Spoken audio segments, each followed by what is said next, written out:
হ্যাঁ ফ্রেন্ডস, আবার চলে এসেছি তোমাদের সামনে, ঠিক আছে।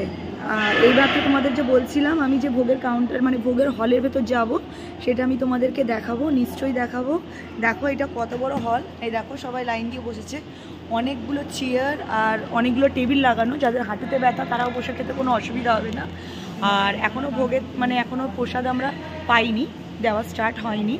তো এবার এসে গেছি ভেতরে, তোমাদেরকে আগের জিনিসগুলো দেখাবো, ভোগে এখানে কি কি দেওয়া হয়, কীরকমভাবে দেওয়া হয় সবটুকু দেখাবো।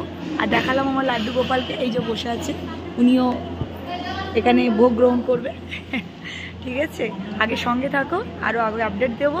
এখনের জন্য রাখছি। এসছি আবার তোমাদের সামনে ফ্রেন্ডস, তোমাদের বললাম দেখাবো ভোগে কী কী দেয়। দেখো এখন স্টার্টিংয়ে থালা দিয়েছে, থালা, গ্লাস, বাটি, জগ।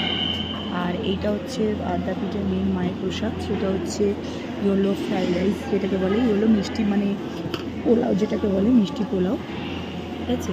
এটা দিয়েছে, তার সাথে দিচ্ছে এখন বেগুনি, কাশ্মীর বেগুনিটা। এইভাবে ওদের প্রসাদ সার্ভ করা হয়, দেখো এইভাবে প্রসাদ সার্ভ করছে ওনারা।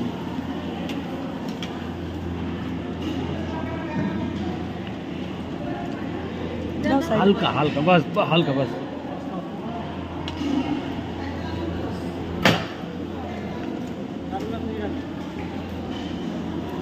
এইভাবে প্রসাদ সার্ভ করছে, দেখালাম।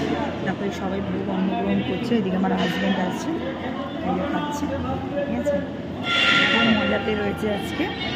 আর আমি চাইছি তোমরা আমার সাথে থাকো, আমার সাথে তোমরাও এখানকার ভোগটা দর্শন করো, হ্যাঁ। আর তোমরা সবাই অনুভব করো। আমি জানি যারা আসতে পারছে না। আবার চলে এসেছি এতক্ষণ পর, বলছিলাম যে সব কিছু দিতে দাও, তোমাদেরকে একবার দেখাবো। এত রকমের আইটেম, রাইস, তরকারি, আলু পোস্ত, ইয়েলো একটা দেখালাম পোলাও, খিচুড়ি, পায়েস, এখানে ঘ্যাট, একটা চাটনি, মানে এত রকমের মানে আয়োজন, এত রকমের ডিশ, সেটা মানে খাওয়া তো দূর কথা, দেখেই মন ভরে যাচ্ছে, মন একদম মানে পেট আগেই ভরে গেছে গন্ধতে। ভোগের গন্ধ তো জানো কীরকমই হয়, সবাই জানে, ঠিক আছে। আমার লাড্ডু গোপাল এখানে পেয়েছে থালা সাজিয়ে, পুরো দেখো সব কিছু থালা সাজিয়ে একজন ব্যক্তির মতো বসে সব কিছু পেয়েছে। ওনারা স্পেশালি গোপালকে দিয়েছেন এটা আলাদাভাবে ভোগ হিসাবে।